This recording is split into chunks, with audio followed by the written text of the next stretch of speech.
살아남는 이들 쉬운 버전 제45장 불법의 비밀.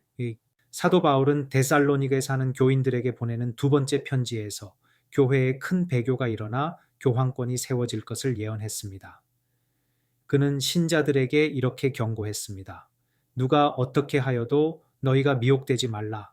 먼저 배교하는 일이 있고 저 불법의 사람 곧 멸망의 아들이 나타나기 전에는 그 날이 이르지 아니하리니 그는 대적하는 자라시니라.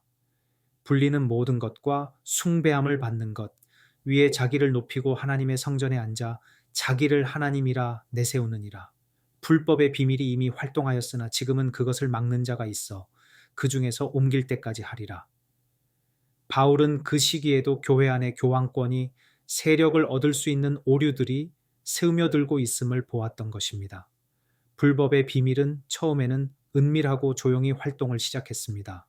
그러나 시간이 지나면서 점차 힘을 얻고 사람들의 마음을 지배하기 시작하더니 결국 더욱 노골적으로 기만적이고 모독적인 행동을 드러냈습니다. 모르는 사이에 이교의 관습들이 기독교 교회 안으로 세우며 들었습니다. 타협과 순응의 정신은 한동안 이교 아래에서 교회가 겪은 격렬한 박해로 인해 억눌려 있었습니다.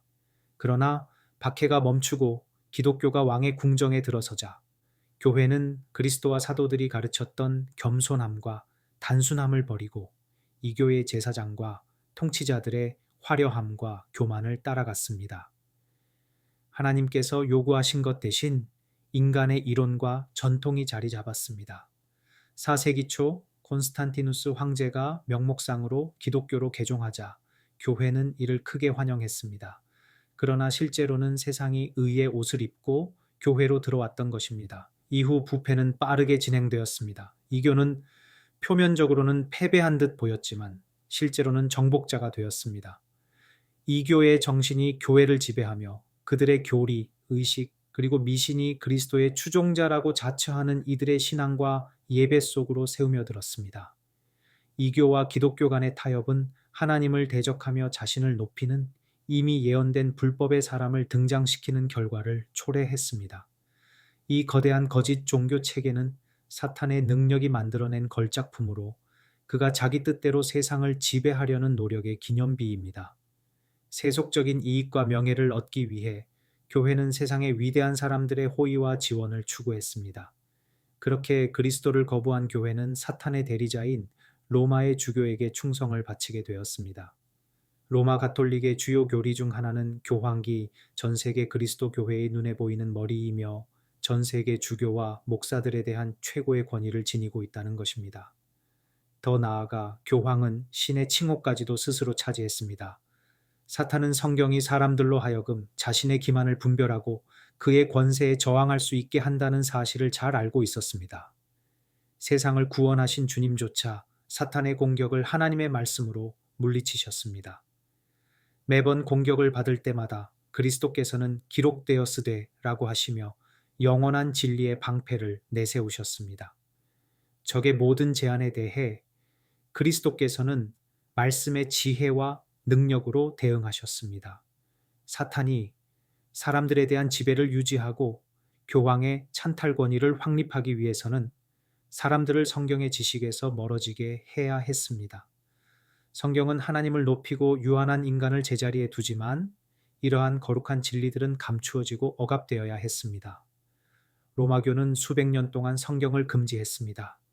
사람들이 성경을 읽거나 집에 두는 것을 막았으며 원칙 없는 사제들과 주교들만이 자신들의 주장을 뒷받침하기 위해 성경의 가르침을 해석할 수 있었습니다. 결과적으로 교황은 교회와 국가에 대한 최고의 권위를 부여받은 하나님의 지상 대리자로 인정받게 되었습니다. 오류를 드러내고 바로잡는 성경이 제거되자 사탄은 자기 뜻대로 마음껏 일을 벌일 수 있었습니다. 예언은 교황권이 때와 법을 변경하고자 할 것이라고 선언했으며 이 일은 지체 없이 시도되었습니다. 이교에서 개종한 이들에게 우상 숭배의 대체물을 제공하고 명목상으로라도 기독교를 받아들이게 하기 위해 우상과 유물 숭배가 점차 기독교 예배 속에 도입되었습니다. 마침내 공의회의 명령으로 이러한 교황주의 우상숭배 체계가 확립되었습니다. 이 불경스러운 작업을 완성하기 위해 로마는 하나님의 법에서 우상숭배를 금지하는 둘째 계명을 삭제하고 그 빈자리를 채우기 위해 열째 계명을 둘로 나누었습니다. 이교에 대한 양보의 정신은 하늘의 권위를 더욱 무시하는 길을 열었습니다. 사탄은 넷째 계명을 왜곡하여 하나님께서 축복하시고 거룩하게 하신 옛 안식일을 대신해 이교에서 태양의 날로 지켜지던 축제일을 높이려 했습니다. 그러나 이 변화는 처음부터 공개적으로 시도된 것은 아니었습니다. 초기 몇 세기 동안 모든 기독교인은 여전히 참 안식일을 지켰습니다. 그들은 하나님의 영광을 위해 열정적이었으며 하나님의 법이 불변하다는 믿음으로 그 율법의 신성함을 굳게 옹호했습니다. 그러나 사탄은 그의 대리자들을 통해 점진적이고 교묘하게 계획을 실행해 나갔습니다. 사람들이 일요일에 주의를 기울이도록 하기 위해 일요일은 그리스도의 부활을 기념하는 날로 제한되었습니다. 종교적 예배가 그날 일요일에 열리기 시작했지만 안식일은 여전히 거룩하게 지켜졌습니다. 콘스탄티누스는 기독교로 개종하기 전에 로마 제국 전역에서 일요일을 공공축제로 지키라는 칙령을 내렸습니다. 개종한 후에도 그는 여전히 일요일의 강력한 옹호자로 남아 있었으며 이교도 칙령은 그의 새로운 신앙의 이익을 위해 그대로 시행되었습니다. 그러나 이날에 대한 그의 경의만으로는 기독교인들이 여전히 참 안식일을 주님의 거룩한 날로 여기는 것을 막기에는 충분하지 않았습니다. 이에 따라 한 단계 더 나아가 거짓 안식일인 일요일을 참된 안식일과 동등하게 높이려는 시도가 이루어졌습니다. 콘스탄티누스의 칙령이 발행된 몇 년 후 로마의 주교는 일요일을 주일이라고 부르도록 칭호를 부여했습니다. 이를 통해 사람들은 점차 일요일을 거룩하게 여기는 날로 받아들이게 되었습니다. 그럼에도 많은 기독교인들은 여전히 참 안식일을 지켰습니다. 큰 기만자는 여기서 멈추지 않았습니다. 그는 기독교 세계를 그의 깃발 아래 모으고 그리스도의 대리자라고 주장하는 교만한 교황을 통해 자신의 권력을 행사하기로 결심했습니다. 반쯤 개종한 이교도들, 야심에 찬 주교들, 그리고 세속적인 성직자들을 도구로 삼아 그는 자신의 목적을 이루어 나갔습니다. 대규모 공의회가 때때로 열렸으며 전 세계에서 교회의 고위 성직자들이 모였습니다. 이 공의회들에서 하나님의 계명으로 제정된 안식일의 중요성은 점점 더 경시되었고 그와 동시에 일요일의 중요성은 꾸준히 부각되었습니다. 결국 이교도의 축제일이 신성한 제도로 존경받게 되었고 성경의 안식일은 유대교의 낡은 유물로 낙인 찍혔습니다. 그 결과 안식일을 지키는 자들은 저주받은 자로 선언되었습니다. 큰 배교자는 마침내 하나님이라 불리는 모든 것과 숭배받는 것 위에 자신을 높이는 데 성공했습니다. 그는 모든 인류를 참되고 살아계신 하나님께로 인도하는 하나님의 율법 중 유일하게 창조주를 분명히 드러내는 넷째 계명을 감히 바꾸려고 시도했습니다. 넷째 계명은 하나님께서 하늘과 땅의 창조주이심을 나타내며 그분이 세상의 모든 거짓 신들과 구별되는 특징을 제시합니다. 일곱째 날이 안식일로 거룩하게 된 것은 창조의 업적을 기념하기 위함이며 이를 통해 살아계신 하나님을 인류의 마음에 항상 기억하게 하고 경배와 경외의 대상으로 유지하기 위함이었습니다. 사탄은 사람들을 하나님에 대한 충성과 그분의 법에 대한 순종에서 멀어지게 하려 했습니다. 특히 하나님을 창조주로 지목하며 경배의 근거를 제시하는 그 계명에 대항하여 그의 모든 노력을 집중시켰습니다. 오늘날 개신교도들은 그리스도의 부활이 일어난 일요일을 기독교의 안식일로 주장하지만 성경적 근거는 부족합니다. 그리스도와 그분의 제자들조차 일요일을 그런 방식으로 존중하거나 거룩하게 지킨 적이 없습니다. 일요일을 기독교 제도로 지키는 관행은 바울 시대에 이미 시작되었던 불법의 비밀에서 기원합니다. 주님께서 언제, 어디서 이 교황권의 산물을 받아들이셨습니까? 성경 어디에 이 변화를 지지하는 근거가 있습니까? 성경의 지지를 받지 못하는 이 변화에 대해 어떤 타당한 이유를 댈 수 있겠습니까? 6세기에 들어서면서 교황권의 세력은 더욱 견고해졌습니다. 그 권력의 자리는 제국의 수도 로마에 세워졌으며 로마의 감독은 전 교회의 수장으로 선언되었습니다.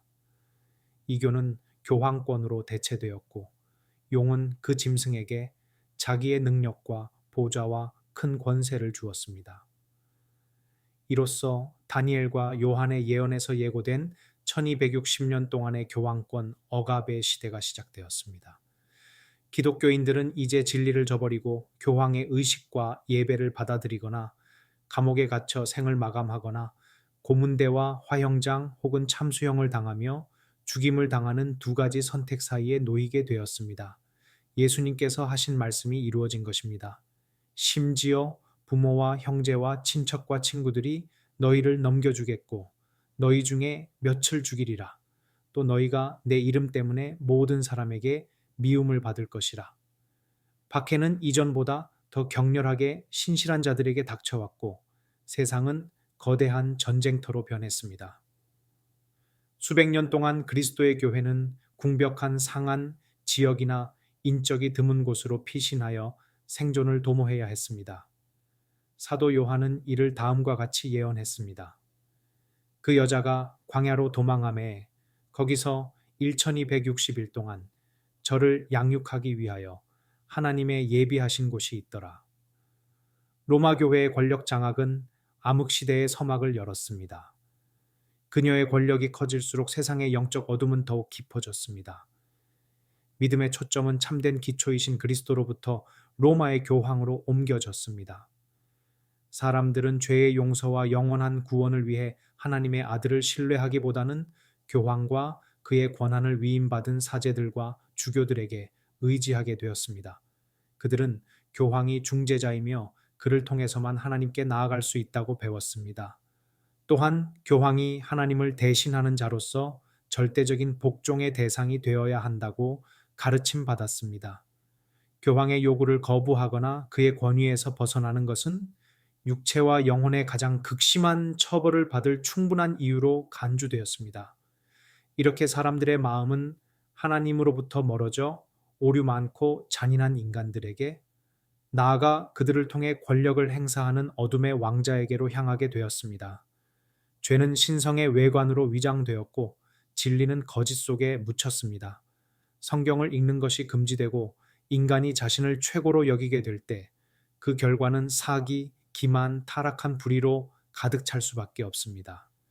인간의 법과 전통이 높임을 받고 하나님의 법이 무시될 때 그로 인해 항상 발생하는 도덕적 부패와 영적 타락이 적나라하게 드러났습니다. 그 시대는 그리스도의 교회의 위태로운 날들이었습니다. 신실한 신앙 선배들은 매우 적었습니다. 진리를 증거하는 사람이 전혀 없지는 않았지만 그 시대는 오류와 미신이 지배하여 참된 종교가 땅에서 사라진 듯 보였습니다. 복음은 잊혀졌으나 종교의 형식은 많아졌고 사람들은 가혹한 종교적 요구에 시달렸습니다. 사람들은 교황을 중재자로 바라볼 뿐만 아니라 자신의 행위로 죄를 용서받을 수 있다고 배웠습니다. 긴 순례, 고행, 유물 숭배, 교회와 성소와 제단 건립, 교회의 거액을 지불하는 것, 이러한 일들과 유사한 행위들이 하나님의 진노를 달래거나 그분의 은혜를 얻기 위해 강요되었습니다. 마치 하나님이 사소한 일에 화를 내시는 분, 선물이나 고행으로 달랠 수 있는 분처럼 여겨졌습니다. 세월이 지나면서 로마로부터 탄생한 잘못된 교리들이 끊임없이 증가했습니다. 교황권이 세워지기 전에도 이교 철학자들의 가르침이 주목받고 교회에 영향을 미쳤습니다. 개종을 주장한 많은 이들이 여전히 이교 철학의 교리에 집착했고 자신들만이 아니라 이방인들 사이에서 영향력을 확대하기 위한 수단으로 이를 다른 사람들에게도 강요했습니다. 이렇게 해서 기독교 신앙에 심각한 오류들이 도입되었습니다. 그중 가장 두드러진 것은 인간은 본래 죽지 않는 존재이며 죽음 후에도 영혼이 의식을 가진다는 믿음이었습니다. 이 교리는 로마가 성인들의 호칭과 성모 마리아 숭배를 확립하는 기초가 되었습니다. 이 믿음에서 결국 회개하지 않은 자들은 영원히 지옥에서 고통받는다는 이단설도 나왔습니다. 이어서 로마교는 이른바 연옥이라는 또 다른 이교적 허구를 도입하여 미신에 사로잡힌 사람들에게 두려움을 심어주었습니다. 이 이설에 따르면 영원한 저주에 이를 만큼의 죄를 짓지 않은 영혼들은 연옥에서 형벌을 받으며 죄를 씻은 후에야 천국에 들어갈 수 있다고 가르쳤습니다. 로마교는 신도들의 두려움과 무지를 이용하여 또 다른 거짓 교리를 만들어냈습니다. 그것이 바로 면죄부 교리였습니다. 이 교리는 교황의 세속적 지배를 확장하고 적들을 무찌르며 교황의 최상권을 부정하는 자들을 제거하기 위해 법왕군에 입대하거나 참여하는 자들에게 과거, 현재, 미래의 모든 죄에 대한 완전한 사명과 모든 고통과 처벌에서 해방된다는 약속을 제시했습니다. 그뿐만 아니라 교회에 헌금을 내면 본인뿐 아니라 연옥에서 불 속에 고통받고 있는 친구나 가족의 영혼까지도 구원할 수 있다고 가르쳤습니다. 이러한 교리는 사람들에게 공포와 죄책감을 심어주어 금전적 이득을 취하는 도구로 사용되었습니다. 이렇게 해서 로마교는 자신들의 금고를 채웠으며 한때 머리 둘 곳조차 없으셨던 구주의 이름을 빌려 화려함과 사치, 그리고 부패를 거리낌 없이 자행했습니다. 주님께서 제정하신 성만찬 예식은 점차 우상 숭배적 미사로 대체되었습니다.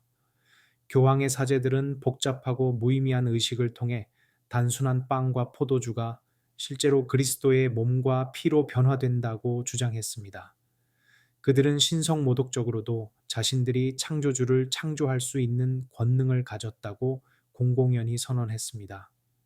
모든 기독교인은 이 무서운 하늘을 모독하는 종교를 믿는다고 공개적으로 고백할 것을 강요받았으며 이를 거부하는 자들은 잔인하게 화형에 처했습니다. 교황권의 대낮은 세상의 도덕적 한밤중이었습니다. 일반 백성뿐 아니라 사제들조차도 성경을 거의 알지 못했습니다. 옛 바리새인들처럼 교황주의 지도자들도 자신들의 죄를 드러내는 빛을 싫어했습니다. 하나님의 율법, 곧 의의 기준이 제거되자 그들은 제어되지 않는 권력을 행사하며 부도덕함에 빠졌고 사기와 탐욕, 방탕이 교회와 사회에 만연했습니다. 사람들은 부와 지위를 얻기 위해서라면 어떤 범죄도 서슴지 않았습니다. 교황들과 주교들이 사는 곳은 방탕과 타락의 중심지로 전락했으며 그들의 행태는 너무나 충격적이어서 세속 통치자들조차 이들의 권좌에서 물러나기를 요구할 정도였습니다. 이러한 부패로 인해 수세기 동안 학문, 예술, 문명은 아무런 진보를 이루지 못했습니다. 도덕적이고 지적인 마비가 기독교 세계를 뒤덮었고 그 결과 참된 신앙의 빛은 깊은 어둠 속에 가려졌습니다.